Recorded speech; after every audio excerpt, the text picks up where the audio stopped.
Hi, I'm Stuart Cross and this is Strategy Confidential. Episode 3, Ground Level Strategy.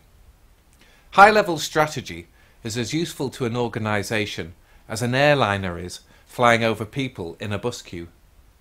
They may briefly look up and notice the vapour trail of the plane, but even if it's going in the same direction, it can hardly help them get to where they need to go.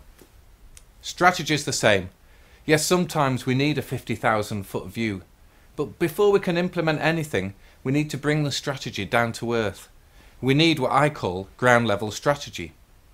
2 years ago I was working with a client and we worked on a vision and some high level objectives for the business to take them forward over the forthcoming years. When I visited that business again recently, they'd made precious little progress on a couple of those areas. The reason being is they hadn't brought their strategy down to earth. Here are 5 things you need to do to achieve that.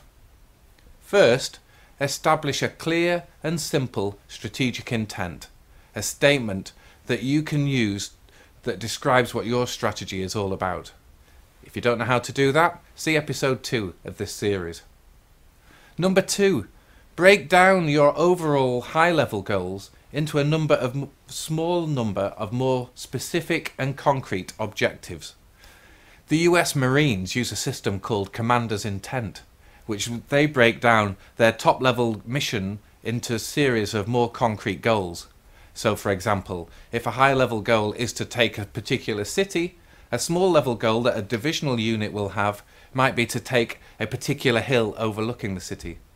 It doesn't tell you how to do it, but it tells you what you've got to achieve, and you need something similar for your business.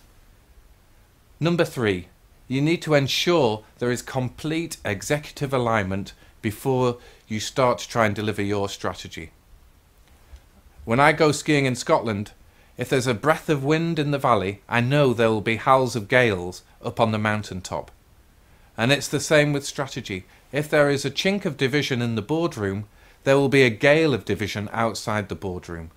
If you have differences of opinion between directors, you need to resolve them before you can start to take your strategy to the company. Number 4, establish metrics and milestones that will tell you whether you are on track. This is more than just profit and loss.